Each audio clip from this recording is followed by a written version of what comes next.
सबसे पहली नवरात्रि का व्रत किसने किया था? उत्तर दीजिए। सबसे पहला नवरात्रि का व्रत, नवरात्रि की उपासना सबसे पहले किसने करी थी? भगवान राम। अश्विन के नवरात्रि में भगवान राम ने 9 दिन तक कलश की स्थापना कर लंकाधिपति रावण को मारने के लिए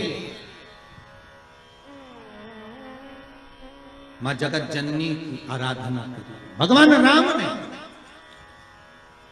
मां जगत जननी की आराधना, मां जगदम्बा की आराधना। और कहते हैं मेरे राम ने प्रतिदिन मां आद्यशक्ति को निमंत्रण दिया और मां जगत जननी से विनती निवेदन कर कहा कि आपको प्रतिदिन आना पड़ेगा। इसलिए देवी भागवत में लिखा है कि नवरात्रि में एक दिन, जैसे प्रतिपदा है, पहला दिन है तो एक कन्या का पूजन करो, द्वितीया है तो 2 कन्या का पूजन करो, तृतीया है तो 3 कन्या का पूजन करो, चतुर्थी है तो 4 कन्या का पूजन करो, पंचमी है 5 कन्या का पूजन करो, छठ है 6 कन्या का पूजन करो, सप्तमी है 7 कन्या का पूजन करो, अष्टमी है 8 कन्या का पूजन करो, नवमी है, जम के बोलो, 9 कन्याओं का पूजन करो।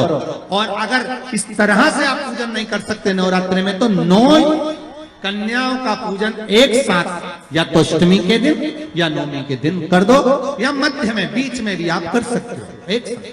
पर अगर आपकी कोई कामना है, आपकी कोई इच्छा है, मालूम पड़े, जैसे कई लोग कहते हैं कि हमारी इच्छा है, हमारी वो मकान नहीं बिक रहा, या हमारी वो जमीन नहीं खरीदी जा रही, या हमारी कोई कंपनी नहीं डल रही, या हमारे काम में ये अड़चन आ रही है, तो नवरात्रि में, 4 नवरात्रि में से किसी भी नवरात्रि में आप नियम बना लो कि एक कलश की स्थापना कर एक दिन में 1 कन्या का पूजन कर उसको भोजन कराना, लाल वस्त्र देना, लाल चुनरी देना, दूसरे दिन में 2 कन्याओं का पूजन कर लाल वस्त्र ओढ़ाना, लाल चुनरी देना, तीसरे दिन में 3, चौथे दिन में 4, 5वें दिन में 5, ऐसे 7-9 दिन तक एक कन्याओं के क्रम को बढ़ाते आप उस पूजन का विधान प्रबल कर सकते।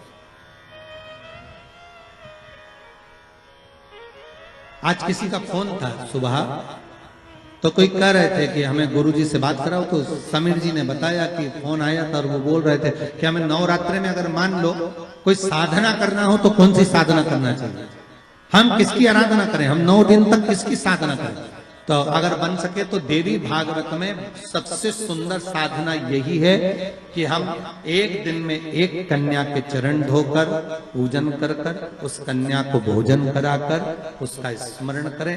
हाँ, ये जरूर है, अभी कोरोना महामारी चल रही है तो इस नवरात्रि में भले ना करें, पर आगे की नवरात्रि में जब नवरात्रि अच्छे रहें, कोरोना से मुक्त रहें, तब आप किसी कन्या को 1 दिन में 1, 2 दिन में 2, 3 दिन में 3, 4 दिन में 4, 5 दिन में 5, ऐसे नवरात्रि 4 बार जो नवरात्रि आती, किसी भी नवरात्रि में आप स्मरण कर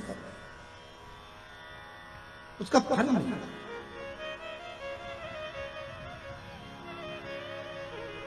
उसका फल होगा।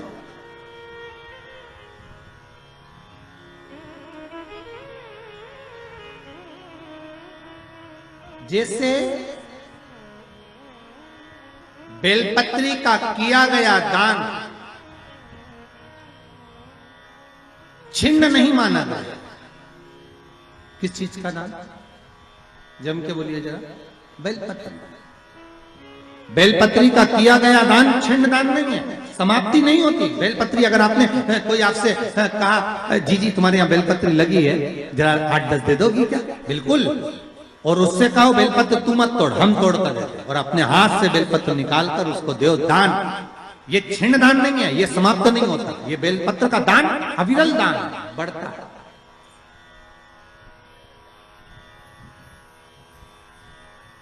सुख का भान करता है।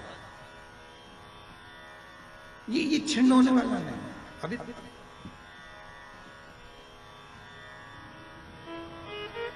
हम जजमानों को भी कई बार कहते हैं कि आप लोग तो बड़े धनभागी हो, शिव महापुराण की कथा जैसे अभी इस परिवार में हो रही है, हम तो इनसे भी कहेंगे कि आपके पूर्वजों का कोई पुण्य होगा।